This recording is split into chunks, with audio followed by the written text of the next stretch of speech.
kembali ke tajuk demokrasi. Kita bincang-bincang dengan Bang Tuaman Purba. Udah banyak cerita. Tadi menyangkut tentang masalah UMKM di Pajak Horas. Ini suatu hal yang memang potensi yang memang harus diberdayakan menurut Bang Tuaman. Ya. Tapi ada lagi Bang, yang potensi yang belum mungkin Abang singgung. Masalah sektor kesehatan. Iya. Gimana tuh Bang? Ya. Pertama, saya berterima kasih kepada pemerintah Kota Siantar yang sudah berupaya dengan maksimal melaksanakan UHC Kota Siantar. Satu yang pertama. Yang kedua, ini yang mau saya sampaikan, tolong kita sama-sama berpikir bahwa angka stunting saat ini di luar Pulau Jawa termasuk kita Sumatera Utara ini. Jadi itu harus kita fokuskan bagaimana UHC dan mengentaskan stunting ini bisa lebih bagus. Karena kalau nggak salah program dari Bapak Presiden di akhir tahun 2024 angka stunting itu tidak boleh dari berapa persen, lupa saya. 14%. 14% kalau nggak salah itu. Artinya 14% jumlah penduduk.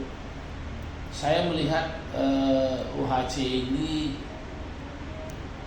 apakah sudah tersosialisasi kepada vaskes yang di Kota Siantar. Artinya ketika Kota Siantar sudah melaksanakan universal health coverage di Kota Siantar, sebenarnya seluruh masyarakat di Siantar ini ada istilah no one left behind. Iya. Artinya semua warga negara Indonesia berdomisili di Kota Siantar yang mempunyai KTP Siantar bisa mendapatkan pelayanan kesehatan dengan hanya menunjukkan KTP. Dan ini vaskes yang di Kota Medan juga, di Kota Siantar ini harus memahami itu. Iya. Jangan dia datang ke vaskes tidak ada dokter, tidak ada perawat, bahkan tidak ada obat. Iya. Ini yang harus kita pikirkan bersama-sama. Sudah diinisiasi oleh pemerintah Siantar, ini harus bisa di follow up dan itu seluruh vaskes yang ada di Kota Siantar. Iya. Itu saja kita. Iya. Tapi yang jelasnya Bang, mungkin kayak ini cakupan pelayanan kesehatan semesta. Ini menyangkut tentang BPJS, stunting, termasuk juga beberapa. Abang katanya jalan-jalan ke lapangan, mungkin ada Abang dengar apa tentang masalah UHC ini? Ya ini dia, kadang-kadang masyarakat ya. Tadi saya jalan-jalan ke Kahayan. Ada yang mengeluh dia punya kartu BPJS Mandiri yang mangkrak 8 tahun. Ada sakit, dia nggak tahu dia mau berobat kemana. Iya. Dia nggak tahu dia berobat kemana. Terakhir dia diamin saja, dia hanya beli obat di pinggir-pinggir jalan.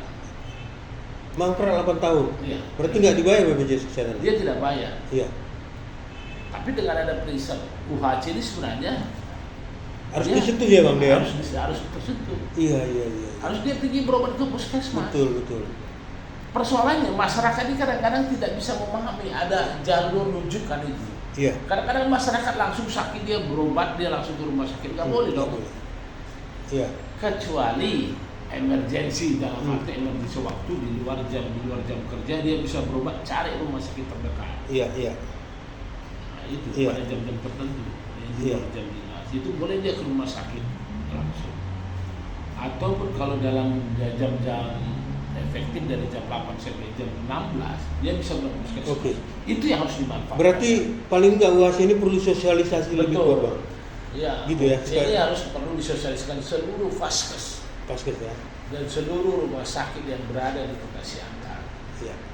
Mungkin banyak belum paham lah seperti apa. Itu dia. Walaupun fasilitas sudah disediakan, tapi tidak dimanfaatkan juga. Iya, karena pemerintah Siantar sudah mengeluarkan dana untuk mengeluarkan itu. Iya. Pemerintah sudah buat untuk melindungi masyarakatnya, tapi masyarakatnya tidak tahu dia dilindungi. Oke. Itu yang kita buat, ada missnya di situ. Iya. Pelayanan kesehatan memang haruslah dimaksimalkan Bang. Ya, kita pikir Siantar kota kesehatan juga dari dulu memang rumah sakit memang lumayan top dulu Bang ya, rumah sakit umum ya. Dan sekarang juga rumah sakit swasta sudah banyak. Artinya persaingan kan semakin ketat juga tuh. Ya sebenarnya begitu, tapi sebenarnya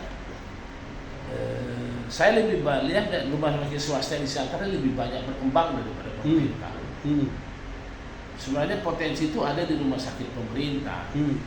Dia bisa berkoordinasi dengan dinas kesehatan, dengan Kementerian Kesehatan untuk mendatangkan dokternya kemari.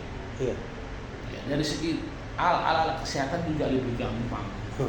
Karena kalau swasta dengan membeli, kalau dengan pemerintah mungkin bisa lakukan dengan usulan-usulan. Iya, pemerintah pusat ya. Iya, itu yang kita pikir. Rumah sakit yang ada di Siantar juga harus berbenah diri. Ya, jangan dia kena rumah sakit pendidikan. Ya, belum. Ya, rumah sakit berpendidikan. Iya. BNP. Iya, Ini harus betul-betul sesuai dengan badan layanan di daerah. Iya. Ini. Ya, ini. Kenapa abang ini konsen bicara kesehatan? Karena abang ini seorang dokter, tidak mengetahui tentang apa keluhan daripada rakyat. Memang karena selalu berhadapan dengan rakyat, paling tidak seperti itu. Tapi bang, ngomong-ngomong, ya kita tahulah bagaimana tentang potensi Siantar yang harus diberdayakan. Tapi untuk menjadi bakal calon dulu lah bang ya, bakal calon wali kota, baru calon, baru nanti jadi wali kota. Ini ada nggak strategi yang mau abang sampaikan? Ya, terima kasih. Sebenarnya proses tahap demi tahap sudah kita lalui dengan dan yakinlah aku juga mohon doa nih buat masyarakat Siantar ini. Masih jauh perjuangan kita.